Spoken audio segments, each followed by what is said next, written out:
କ୍ଷୀର ଭାଇ ନା ଏଇ ଯୋଉ ସୁଭଦ୍ରା ଯୋଜନା ଯୋଉ ଫର୍ମ ଦେଲେ ଫର୍ମର ଶେଷ ଧାଡ଼ିରେ ଲେଖା ହେଇଛି କେବଳ ଆଧାର ସଂଯୁକ୍ତ ବ୍ୟାଙ୍କର ନାମ।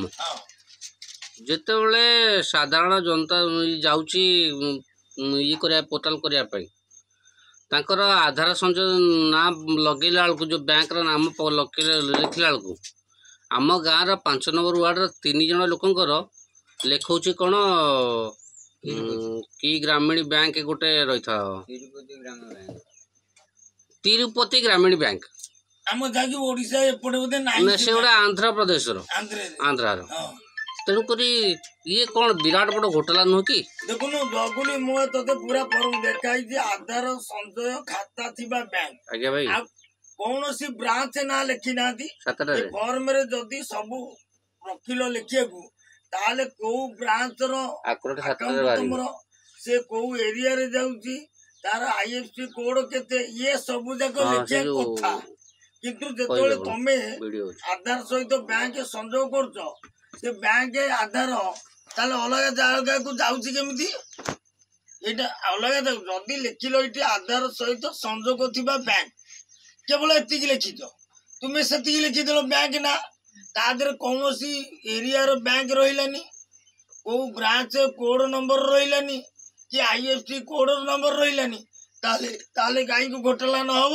ଘୋଟାଲା ସମ୍ପୂର୍ଣ୍ଣ ଘୋଟାଲା ହବ। ଏତକ ଆମେ ପୁରା ଦେଖଉଛୁ ଏତକ ଯଦି ଫିଲଅପ କରିବାକୁ ଲେଖିଲ ଇଠି ଗୋଟେ ଫୋନ ନମ୍ବର ଲେଖିଲ ଇଠି ସମ୍ପୃକ୍ତ ମୋବାଇଲ ନମ୍ବର ଲେଖିଲ ଏ ବିକଳ୍ପ ମୋବାଇଲ ନମ୍ବର ଗୋଟେ କ'ଣ ଲେଖିଲ ତାପରେ ଇଠି ଲୋକ ଦ୍ୱନ୍ଦ୍ୱ ହଉଛି କାହିଁକିନା ଗୋଟିଏ ନମ୍ବରକୁ 2 ଜାଗାରେ ଫିଲଅପ ହଉଛି ଯେ କୋଉ ନମ୍ବରଟା ଆଦେହରେ ଫେର ଲେଖା ହବ ବିକଳ୍ପ ମାନେ ଆଉ ଜଣଙ୍କର କି କାହାର ଲେଖା ହବ ଏଇଟା ଜଣାଇନି।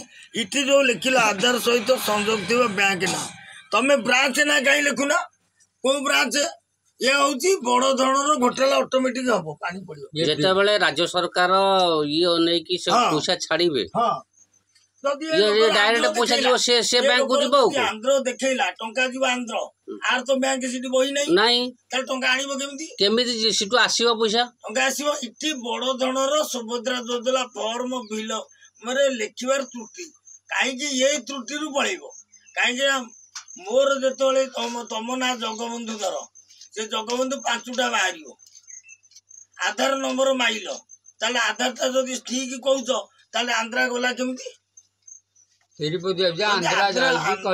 ଆଧାର ଠିକ ତାହେଲେ ଆନ୍ଧ୍ରା ଗଲା କେମିତି? ଲୋକର ଜୟଦେବ ପଞ୍ଚାୟତର 5 ନମ୍ବର ୱାର୍ଡର ସେ ଗଲାଣି ଆନ୍ଧ୍ରାକୁ 3ଟା ବ୍ୟାଙ୍କ ସେ ଗାଁରୁ ଆଇନେ ସେ ଗାଁରେ ମୂଲ ଲାଗିକି ଚଳୁଛି। କିଏ ସେ ଲୋକ?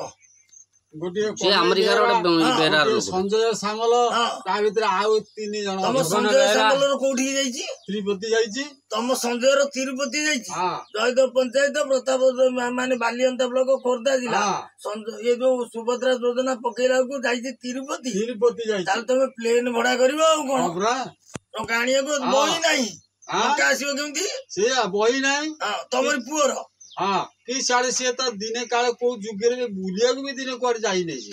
ଦେଖ ତାଙ୍କରି ପୁଅକୁ ନିଅ ତାଙ୍କ କ୍ୟାମେରାମ୍ୟାନ କହିବି ତାଙ୍କରି ପୁଅର ସେ କହୁଛନ୍ତି ବହି ନାହିଁ ପୁଅ ଘରେ ଯେତେବେଳେ ସୁଭଦ୍ରା ତା ସ୍ତ୍ରୀ ନାଁରେ ପକେଇଲା ତା ସ୍ତ୍ରୀ ନାଁରେ ପକେଇଲା ଦିଆ ହେଇଥିବ ଯାଇଛି ତିରୁପତି।